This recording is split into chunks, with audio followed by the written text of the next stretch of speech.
kita udah periksa semua sih, kelihatannya kamu kandungannya semuanya bagus ya. Dokter Bambang, lagi periksa pasien ya? Maaf ganggu Dokter Bambang. Waduh, ini lagi periksa pasien ya dok? Ya biasa lah ini kan kerjanya ini kayak ya pernah ya dokter Boy juga. Iya, ini pasien. Ini pasien premarital.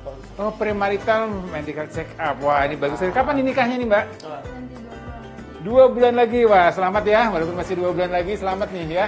Nah, ini bagus sekali nih pemeriksaan premarital medical check up ini untuk mengetahui kan kesehatan fisik ibunya, kesehatan fisik suaminya juga, apakah ada penyakit genetik ya dok ya, kemudian apakah ada penyakit menular infeksi yang bisa terjadi di situ yang juga akan berpengaruh nanti pada saat ibu hamil, terutama tadi kan dengan pemeriksaan USG, bisa ketahuan juga kesehatan reproduksinya ya, jadi kita bisa lihat vaginanya, kita bisa rahimnya dan juga kita bisa tahu induk telurnya. Iya dok. Kenapa mbak? Saya jadi keingat ya, kemarin tuh ada kasus dari Banjarmasin, katanya ada wanita itu kemasukan vaginanya kemasukan tikus kecil. Kebersihan dari vagina yang merupakan alat vital wanita sangat penting untuk diperhatikan. Namun bagaimana bila ada makhluk hidup yang masuk dan bergerak dalam vagina? Seperti kabar yang beredar di media sosial, seekor tikus masuk ke dalam vagina seorang wanita. Diketahui bahwa wanita tersebut merupakan pengantin baru yang sedang tidak memakai celana dalam saat sedang tidur. Sang istri yang sedang tidur pulas pun langsung menjerit begitu tikus masuk ke dalam alat vitalnya. Sang suami berusaha untuk menarik tikus itu keluar, namun alhasil buntutnya terputus dan membuat tikus tersebut masuk semakin dalam. Bagaimana seekor tikus dapat masuk ke dalam vagina, serta bagaimana kondisi vagina tersebut? Tikus kecil, dokter Bambang pernah nggak dapat kasus itu dok? Tikus kan benda yang bergerak segala macam, dia gimana dia mau masuk ke dalam itu kan dia tahu lihat mana ada makanan atau apa sih pastinya kan. Iya. Apalagi itu kalau masuk ke vagina kan. Ya vagina kan satu daerah yang sensitif ya, jadi biasanya kalau ada benda asing, ada sesuatu yang mendekati daerah vagina, biasanya wanita akan teriak duluan ya dok ya. Tapi kalau seandainya itu terjadi bagaimana? Nah, ini saya mau lihatkan, saya belum gambar anatomi rahimnya dok ya.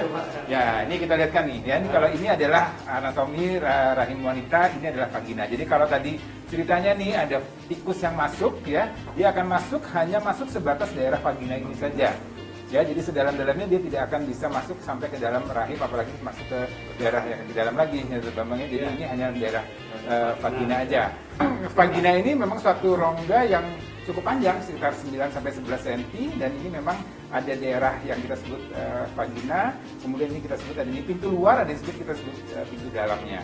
Ya, jadi kalau tadi tikus, ya tikusnya paling terperangkap di daerah antara luar dan dalam ini, di daerah vagina ini. Ya, jika seandainya memang benar ya tikus itu masuk ke dalam vagina tersebut, cara mengeluarinnya itu gimana ya? Dioperasi apa gimana? Apa? Ya cuma ada satu alat khusus yang dibuka untuk membuka vagina, diambil aja. Nggak perlu operasi, nggak perlu operasi. Nggak perlu operasi. Jadi kita pakai spekulum aja namanya. Ya, spekulum kita buka, nggak tanpa pembiusan, tanpa apa, kemudian kita keluarkan. Ya, dan menariknya sebenarnya sih ya Bambangnya, kalau kepikiran saya, kayaknya ini ada bau-bau yang membuat tikus itu kemudian datang ke daerah vagina wanita tersebut ya. Ya, karena memang kalau ada infeksi, ada keputihan kan baunya kayak bau pasar ikan ya dok ya. Bau-bau amis-amis begitu dan menyebabkan tikus itu masuk ke dalam vagina wanita tersebut. Jadi ini memang harus dijaga kebersihan ya, kelembaban di daerah vagina supaya tidak lembab dan tidak berbau, sehingga tidak ada binatang yang mendekati daerah vagina tersebut.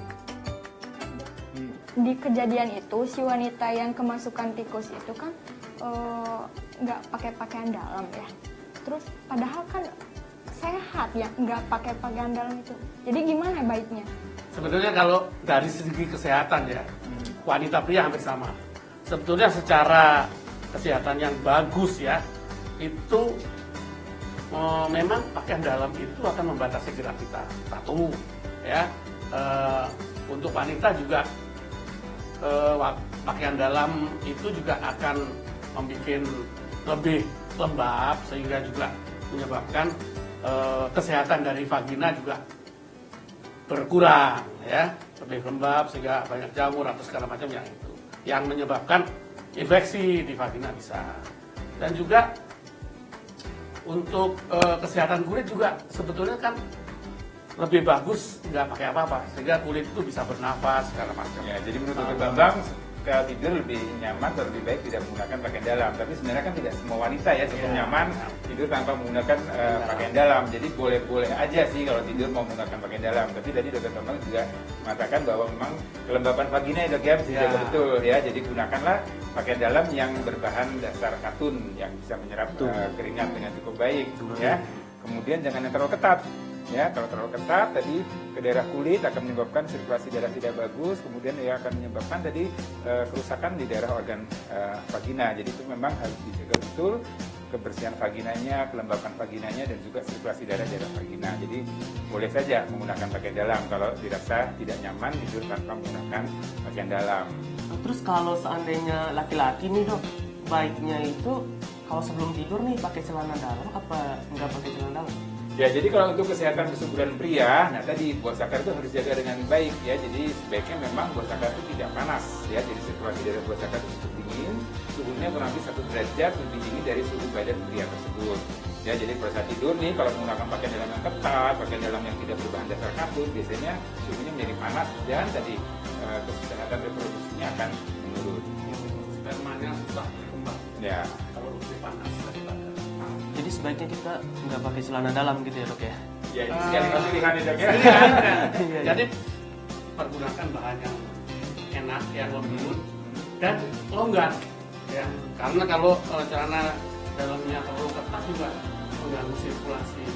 Ya, jadi kalau kita ngikutin orang dulu nih, biasanya ini kalau tidur pakai daster ya los Pakai aja ya, sarung. perempuannya, Nah, lakinya pakai sarung. Nah, itu lebih nyaman, lebih sehat. Itu zaman dulu tuh hebat, mereka udah tahu itu.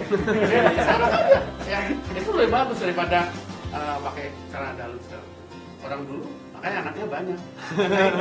Subur ya. Lihat ini kan kalian mau menikah nih, 2 bulan lagi kalian mau menikah. Nah, ini biar supaya cepat bisa punya keturunan. Nah, Amin. salah satunya tadi untuk wanitanya jaga kesehatan vaginanya. Untuk prianya nih ya Mas ya, kalau hari-hari aktivitas kerja di kantor ya gunakan pakaian dalam yang cukup nyaman, ya celana luarnya juga tidak terlalu ketat ya supaya sirkulasi darah buah sakar tetap terjaga dengan baik. Nah, pada saat malam hari boleh tidur tidak menggunakan pakaian dalam atau menggunakan pakaian dalam yang longgar yang membuat sirkulasi darah buah sakar tetap terjaga dengan baik. Ya. Wah, ini nggak terasa nih Dr. Bambang, saya jadi ganggu pemeriksaan Dr. Bambang nih. Jadi kita enggak. makin banyakkan pasangan Pengetahuan ini gitu ya. jadi lebih Banyak lebih- ilmu, Ilmu ya, dan mudah-mudahan ya kalian nanti menikah 2 bulan lagi dan kemudian segera bisa mendapatkan keturunan. Saya bantu doa deh ya.